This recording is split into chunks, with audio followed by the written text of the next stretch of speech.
Friends, બીટરૂટના ફાયદા તો તમે જાણતા જ હશો, પણ શું તમે જાણો છો ક્યારેય એકલા બીટરૂટનું શરબત ન પીવું જોઈએ? એટલે જ્યારે પણ તમે બીટરૂટનું શરબત બનાવો ત્યારે એમાં કંઈક ને કંઈક બીજું ઉમેરીને જ બનાવવું જોઈએ. તો આજે આપણે ખૂબ જ ટેસ્ટી એવું બીટરૂટનું શરબત બનાવીશું અને સાથે જ જોઈશું એના ફાયદા. તો આ શરબત બનાવવા માટે અહીં મેં એક બીટરૂટ લીધું છે અને એને વધારે ટેસ્ટી બનાવવા માટે અહીં મેં એક સફરજન લીધું છે. સાથે જ લીધા છે 2 નંગ ગાજર અને આ ત્રણેય વસ્તુમાંથી તમે કોઈ પણ વસ્તુ વધતી ઓછી કરી શકો છો. માટે જ એનું ચોક્કસ પ્રમાણ કે વજન મેં નથી જણાવ્યું. સાથે જ એક લીંબુ લીધું છે જેમાંથી આપણે થોડા રસનો ઉપયોગ કરીશું અને 1 ઇંચ આદુનો ટુકડો લીધો છે. બસ આટલી વસ્તુઓમાંથી આપણે શરબત બનાવીશું. તો સૌથી પહેલા બીટરૂટની છાલ ઉતારી લઈશું અને ત્યાર પછી એને સારી રીતે ધોઈ લઈશું. એ જ રીતે ગાજરના પણ નાના ટુકડા કરી લીધા છે અને એની પણ છાલ ઉતારી અને ધોઈ લીધા છે. પણ ગાજરમાંથી આ રીતે જે વચ્ચેનો ભાગ હોય છે એને આપણે દૂર કરીશું.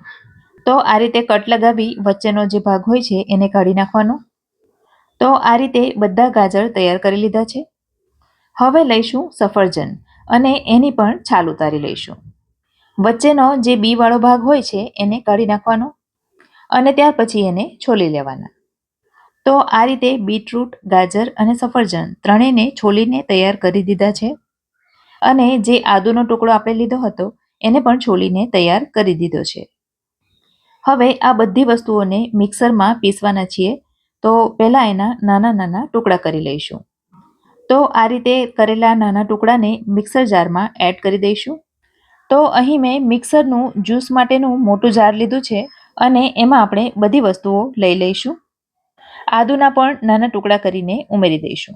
ફ્રેન્ડ્સ, અહીં બાળકો જ્યુસ પીવાના હોય અને એમને આદુ ન ગમતું હોય તો નહીં ઉમેરવાનું. હવે પહેલાં તો બધી વસ્તુઓને સૂકી જ ક્રશ કરી લઈશું અને ત્યાર પછી એમાં 2.5 ગ્લાસ ભરીને એટલે કે 2 આખા અને 1 અડધો ગ્લાસ ભરીને પાણી ઉમેરીશું અને ત્યાર પછી ફરી પાછું એને સરસ રીતે ક્રશ કરી લઈશું. અહીં બીટરૂટની સાથે ગાજર અને સફરજન ઉમેરવાથી સ્વાદમાં તો વધારો થાય જ છે, પણ સાથે સાથે સરસ હેલ્ધી જ્યુસ બનીને તૈયાર થાય છે.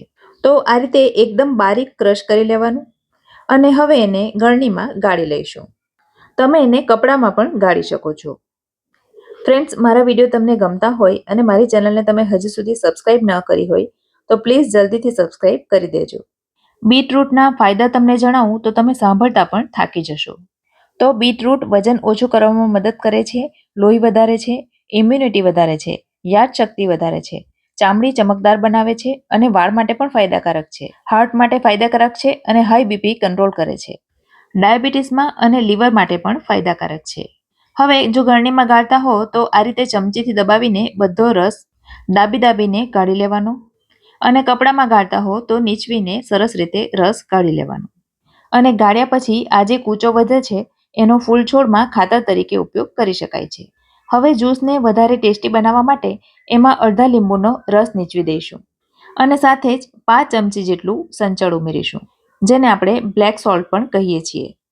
લીંબુ ઉમેરવાથી બીટનો કડવાશ પડતો સ્વાદ ઘણો બધો ઓછો થઈ જાય છે. એટલે જો તમે ડાયટ માટે પીતા હો તો આ શરબત હવે પીવા માટે તૈયાર છે. પણ જો બાળકો માટે બનાવતા હો તો એમાં થોડી ખાંડ ઉમેરી દેવાની, કારણ કે બાળકોને આ ડાયરેક્ટ પીવાનું ગમશે નહીં. અને આ સિવાય ફ્રેન્ડ્સ, તમે એમાં શેકેલા જીરાનો પાવડર પણ ઉમેરી શકો છો. તો તૈયાર છે ABC જ્યુસ તરીકે ઓળખાતું એપલ, બીટરૂટ અને કેરેટનું શરબત. વિડીયો જો ગમ્યો હોય તો લાઈક કરજો અને તમારા સર્કલમાં શેર કરજો. તો ફરી મળીશું આવી જ એક નવી રેસીપી સાથે. ત્યાં સુધી મને રજા આપો. આવજો.